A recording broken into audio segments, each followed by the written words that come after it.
നമസ്കാരം. Maruti സുസുക്കിയുടെ desire 4th generation ഇപ്പോൾ already launch ചെയ്തിട്ടുണ്ട്. അത് ഷോറൂമിലൊക്കെ വന്നിട്ടുണ്ട്. നമ്മൾ ഓൾറെഡി അതൊന്ന് ടെസ്റ്റ് ഡ്രൈവ് ചെയ്തിട്ടുണ്ടായിരുന്നു. അൺഫോർച്ചുനേറ്റ്ലി നമ്മുടെ ചാനലിൽ നമുക്കത് അപ്ലോഡ് ചെയ്യാൻ കഴിഞ്ഞില്ല. കാരണം അതിനുള്ള എക്യുപ്മെൻറ്റ്സ് നമ്മുടെ കയ്യിലില്ല എന്നുള്ളതാണ് ഏറ്റവും പ്രധാനപ്പെട്ട കാരണം. അത്തരത്തിലുള്ള വീഡിയോസൊക്കെ ഇനി നമ്മുടെ ചാനലിലേക്ക് വരുന്നുണ്ട്. അപ്പോൾ അതിൻ്റെ ഒരു എക്സ്പീരിയൻസ് ആണ് നമ്മളിന്ന് ഷെയർ ചെയ്യാൻ പോകുന്നത്. തീർച്ചയായിട്ടും നിങ്ങൾ തീർച്ചയായിട്ടും കമൻറ്റ് ചെയ്യാൻ പോകുന്നതാണ് അത്തരത്തിലൊരു വീഡിയോ അല്ലെങ്കിൽ ടെസ്റ്റ് ഡ്രൈവ് ചെയ്യുന്നൊരു വീഡിയോ എന്തുകൊണ്ട് ചാനലിൽ അപ്ലോഡ് ചെയ്യുന്നില്ല എന്നുള്ളത്. അപ്പോൾ അതാണ് ഞാൻ നേരത്തെ ഒരു ജാമ്യം എടുത്തത്. അപ്പോൾ തീർച്ചയായിട്ടും ഇതൊരു വളരെ ഹോണസ്റ്റ് ആയിട്ടുള്ളൊരു ഒപ്പീനിയൻ ആയിരിക്കും. അപ്പോൾ എല്ലാവർക്കും എഞ്ചിൻ വേയുടെ മറ്റൊരു വ്ളോഗിലേക്ക് ഹാർദമായ സ്വാഗതം. നമ്മുടെ വ്ളോഗൊക്കെ ഇഷ്ടപ്പെടുന്നുണ്ടെങ്കിൽ ഇതുവരെ സപ്പോർട്ട് ചെയ്ത പോലെ ഒന്ന് സപ്പോർട്ട് ചെയ്യുക, സബ്സ്ക്രൈബ് ചെയ്യുക. ചാനൽ തീർച്ചയായിട്ടും ഇമ്പ്രൂവ് ചെയ്യുന്നതായിരിക്കും. മാക്സിമം ഷെയർ ചെയ്യുക. നിങ്ങളുടെ കമൻസ് അത് വളരെ വളരെ ഇമ്പോർട്ടൻ്റ് ആണ്. ഡിസൈൻ ലാംഗ്വേജിലേക്കൊന്നും ഞാൻ കടക്കുന്നില്ല. എന്നാലും ഒന്ന് രണ്ട് കാര്യങ്ങൾ പറയാം. 2008 മുതലാണ് ഈ ഒരു സബ് 4 മീറ്റർ, അതായത് കോമ്പാക്റ്റ് സൈസിലുള്ള വാഹനങ്ങൾക്ക് പ്രചാരം കൂടിയത്. അത് ഇൻഡിഗോ CS-ൻ്റെ വരവോട് കൂടിയാണ്. ആ ഒരു സമയത്താണെന്നുണ്ടെങ്കിലും ഡിസയർ എന്ന് പറയുന്ന വാഹനം സ്വിഫ്റ്റ് ഡിസയർ എന്നുള്ള പേരിലാണ് അറിയപ്പെട്ടത്. കാരണം സ്വിഫ്റ്റിൻ്റെ ഒരു എക്സ്റ്റെൻഡ് വേർഷൻ എന്നുള്ള രീതിക്കാണ്. 4 മീറ്ററിന് മുകളിലേക്ക് ലെങ്ത് ഉണ്ടായിരുന്നു. സെക്കൻഡ് ജനറേഷൻ വന്നപ്പോഴാണ് അത് 4 മീറ്ററിൽ താഴത്തേക്ക് വന്നത്. വളരെ ഹിറ്റായിരുന്നു ഈ സെക്കൻഡ് ജനറേഷൻ എന്ന് പറയുന്നത്. ഫസ്റ്റ് ജനറേഷനും അത്യാവശ്യം നല്ല ഹിറ്റായിരുന്നു. എന്നാൽ പോലും സ്വിഫ്റ്റിൻ്റെ പുറകിൽ ഒരു പെട്ടി കെട്ടിവെച്ച പോലെ എന്നുള്ള രീതിക്കൊക്കെ ഫസ്റ്റ് ജനറേഷനെ ആളുകൾ പറഞ്ഞിരുന്നെങ്കിൽ സെക്കൻഡ് ജനറേഷൻ വന്നപ്പോഴത്തേക്കും കുറച്ചും കൂടെ വാഹനം ക്യൂട്ടായി. Automatic transmission പെട്രോളിലുണ്ടായിരുന്നു. അത് മാത്രമല്ല വളരെ മികച്ച ഒരു ഡീസൽ എഞ്ചിനും ഈ ഒരു വാഹനത്തിലുണ്ടായിരുന്നു. അത് ഫിയറ്റിൽ നിന്നും സോഴ്സ് ചെയ്ത എഞ്ചിനായിരുന്നു. പക്ഷേ നമ്മൾ ഇന്ന് പറയാൻ പോകുന്നത് തേർഡ് ജനറേഷനെ കുറിച്ചിട്ടാണ്. കുറച്ച് കാര്യങ്ങൾ അതിനെക്കുറിച്ച് പറയാനുണ്ട്. കാരണം 2017 വന്ന തേർഡ് ജനറേഷൻ ഒരുപാട് ചീത്തപ്പേര് ഈ ഒരു സെഗ്മെൻറ്റിലെ ഈ ഒരു പർട്ടിക്കുലർ വാഹനത്തിന് നേടിക്കൊടുത്തു. പ്രധാനമായിട്ടും ബിൽഡ് ക്വാളിറ്റിയാണ്. കാരണം ഫാമിലീസ് ഈ ഒരു വാഹനം വാങ്ങാനായിട്ട് മടിച്ചു നിന്നു. ഏറ്റവും പ്രധാനപ്പെട്ട കാര്യമെന്ന് പറയുന്നത് ബിൽഡ് ക്വാളിറ്റിയിലുണ്ടായിരുന്ന ഒരു ഒരു സംശയം. ഹാർഡ് ടെക് പ്ലാറ്റ്ഫോമിലാണ് ഈ ഒരു വാഹനം വന്നത്.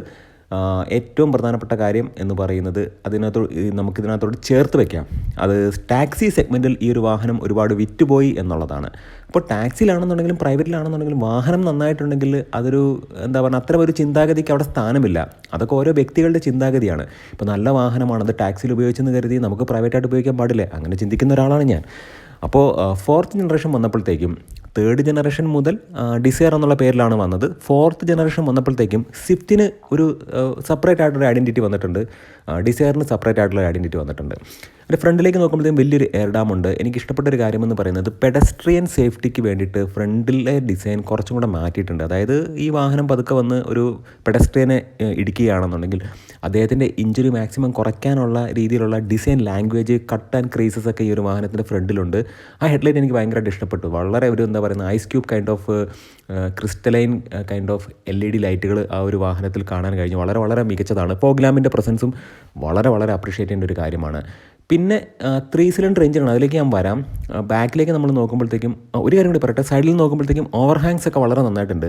ഇപ്പം ഫ്രണ്ടിലെ ബോണറ്റിൻ്റെ സൈസും ബാക്കിലെ ഡിക്കിയുടെ സൈസും തമ്മിൽ ഏകദേശം ഒരു അരോചകമില്ലാത്ത രീതിയിലുള്ള ഒരു പ്ലേസ്മെൻറ്റാണ്. നമ്മളൊരു സൈഡിൽ നിന്നൊക്കെ നോക്കുമ്പോഴത്തേക്കും തേർഡ് ജനറേഷൻ സ്വിഫ്റ്റ് ഡിസയർ അല്ലെങ്കിൽ സ്വിഫ്റ്റ് ഡിസയർ അല്ല, ഡിസയറിൻ്റെ ഒരു ഷേപ്പ് നമുക്ക് തോന്നും. എന്നാൽ പോലും അതിന് ഈ വാഹനത്തിന് ഒരു സെപ്പറേറ്റ് ഐഡൻറ്റിറ്റി ഉണ്ട് എന്നുള്ളതാണ് ഏറ്റവും പ്രധാനപ്പെട്ട കാര്യം. നല്ല ഭംഗിയുള്ള അലോയ് വീൽസ് തന്നെയാണ് കൊടുത്തിട്ടുള്ളത്.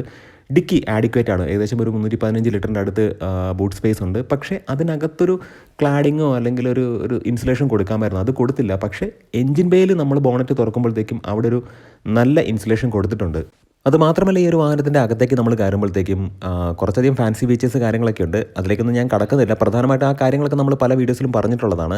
എടുത്തു പറയേണ്ട ഒരു കാര്യമെന്ന് പറയുന്നത് ഇൻറ്റീരിയർ യഥാർത്ഥത്തിൽ 4th ജനറേഷൻ സ്വിഫ്റ്റിൻ്റെ ഓൾമോസ്റ്റ് സെയിം ഇൻറ്റീരിയർ തന്നെയാണ്. പക്ഷേ കളർ കോമ്പിനേഷനിൽ ചെറിയൊരു വ്യത്യാസമുണ്ട്. പിന്നെ ഒരു പനോരമിക് അല്ല, ഒരു സിംഗിൾ പെയിൻ സൺറൂഫ് ഉണ്ടല്ലോ, അതിൻ്റെ ഒരു പ്രസൻസ് കുറച്ചൊരു ഫാൻസി ഫീച്ചർ എന്നുള്ള രീതിക്ക് ഒന്ന് ഹൈലൈറ്റ് ചെയ്യാവേണ്ട കാര്യമാണ്. പക്ഷേ നമ്മൾ എഞ്ചിനിലേക്ക് നോക്കുമ്പോഴത്തേക്കും റൈഡ് ക്വാളിറ്റി, ഈ രണ്ട് സംഭവത്തിലേക്ക് നോക്കുമ്പോഴത്തേക്കും അതാണല്ലോ പ്രധാനമായിട്ടും പറയേണ്ടത്. എഞ്ചിൻ സ്റ്റാർട്ട് ചെയ്യുമ്പോഴത്തേക്കും നല്ല രീതികൾ വൈബ്രേഷൻ ഉണ്ട് കേട്ടോ. അത് തീർച്ചയായിട്ടും പറയേണ്ടതാണ്. കാരണം ഞാൻ ഇങ്ങനെയാണ്, എൻ്റെ സ്വഭാവം ഇതാണ് എന്ന് പറയുന്നത് പോലെ 3 സിലിണ്ടർ എഞ്ചിൻ ഇങ്ങനെയാണ്, അതിൻ്റെ ക്യാരക്ടർ അങ്ങനെയാണ്. പക്ഷേ നമ്മൾ കുറേ മുമ്പ് ഉണ്ടായിരുന്ന പഞ്ചിലെ 3 സിലിണ്ടർ എഞ്ചിനുമായിട്ടൊക്കെ കമ്പയർ ചെയ്യുമ്പോഴത്തേക്കും ഇപ്പോൾ ആ പഞ്ചിലൊക്കെ വരുന്ന 3 സിലിണ്ടർ എഞ്ചിന് അത്രമേലൊരു വിറവലില്ല. പക്ഷേ ഈ ഒരു വാഹനത്തിൻ്റെ 3 സിലിണ്ടർ എഞ്ചിൻ മറ്റ് 3 സിലിണ്ടർ എഞ്ചിനെ കമ്പയർ ചെയ്യുമ്പോഴത്തേക്കും കുറച്ചും കൂടെ റിഫൈൻഡ് ആണ്.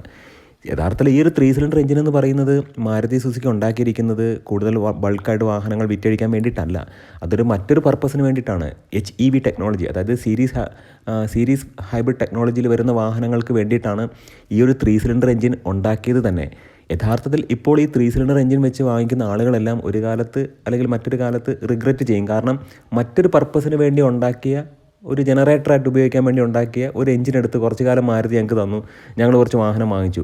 അതിലൊരു നെഗറ്റീവ് എന്നുള്ള രീതിക്കല്ല ഞാൻ കാണുന്നത്. പക്ഷേ ഇനി HEV ടെക്നോളജിയിൽ ഇത്തരം വാഹനങ്ങൾ വരുമ്പോഴത്തേക്കും അതിനകത്ത് ജനറേറ്റർ ആണല്ലോ ഞങ്ങളുടെ എഞ്ചിൻ എന്ന് ചിന്തിക്കും. പേഴ്സണലി ഞാനാണെന്നുണ്ടെങ്കിൽ ഇപ്പോൾ ഈ ഒരു 3 സിലിണ്ടർ എഞ്ചിനിലേക്ക് എനിക്ക് വലിയൊരു താല്പര്യമില്ല. കാരണം എന്താണെന്ന് വെച്ച് കഴിഞ്ഞാൽ എനിക്ക് എപ്പോഴും 4 സിലിണ്ടർ എഞ്ചിൻ തന്നെയാണ് താല്പര്യം. അതിൻ്റെ റിഫൈൻമെൻറ്റും അത് മാത്രമല്ല ഫ്യൂൽ എഫിഷ്യൻസി ആണെന്നുണ്ടെങ്കിലും നമ്മളിപ്പം മുമ്പുണ്ടായിരുന്ന K സീരീസ് എഞ്ചിൻ നോക്കുകയാണ്. അതായത് ഈ 4th ജനറേഷൻ സ്വിഫ്റ്റിന് മുമ്പിരുന്ന 3rd ജനറേഷൻ സ്വിഫ്റ്റിനെ നമ്മൾ കമ്പയർ ചെയ്യുമ്പോഴത്തേക്കും അതിൻ്റെ എഞ്ചിൻ കുറച്ചും കൂടെ റിഫൈൻഡ് ആണ്. അതുപോലെ തന്നെ മിഡ് റേഞ്ച് ഒക്കെ വളരെ നല്ല ടോർക്കി ആയിട്ട് എനിക്ക് ഫീൽ ചെയ്തിട്ടുണ്ടായിരുന്നു. പക്ഷേ ഈ വാഹനത്തിന് സ്റ്റാർട്ടിങ്ങിൽ ഒരു റംബിളിംഗ് ഉണ്ട്. അത് കഴിഞ്ഞാൽ പിന്നെ ഒന്ന് റൈവ് ചെയ്യുമ്പോഴത്തേക്കും വാഹനം നന്നായിട്ട് സൈലൻ്റ് ആയിട്ടുണ്ട്. ഏറ്റവും പ്രധാനപ്പെട്ട ഒരു കാര്യമെന്ന് പറയുന്നത് അത് നമ്മൾ എടുത്തു വരണം, ക്യാബിനിലേക്ക് കാര്യമായിട്ടുള്ളൊരു നോയ്സോ കാര്യങ്ങളോ ഒന്നും വന്നിട്ടില്ല. അത് വളരെ വളരെ ഇമ്പോർട്ടൻ്റ് ആണ്. പിന്നെ സസ്പെൻഷൻ കുറച്ചൊന്ന് സ്റ്റിഫാണ്. അതൊരു എടുത്തു പറഞ്ഞൊരു കാര്യമാണ്. കാരണം കുറച്ച് പ്രായമായ ആളുകളൊക്കെ ഉണ്ടെങ്കിൽ വൊമിറ്റിംഗ് ടെൻഡൻസി ഉണ്ടാകുമെന്ന് എനിക്കൊരു പേഴ്സണലി ഒരു തോന്നലുണ്ടായി. ഇതിൻ്റെ പേഴ്സണൽ അഭിപ്രായം മാത്രമാണ്. ചിലപ്പോൾ മറ്റാളുകൾക്ക് അങ്ങനെ തോന്നണം എന്നില്ല. എന്നാൽ പോലും ആ വാഹനത്തിൽ ഇരിക്കുമ്പോൾ ബാക്കിലേക്ക് ഇരിക്കുമ്പോഴത്തേക്കും നമുക്കൊരു ക്ലസ്ട്രോഫോബിക് ഫീൽ എനിക്ക് തോന്നി. ഒരു സസ്പെൻഷൻ കുറച്ചൊന്ന് സ്റ്റിഫാണ്.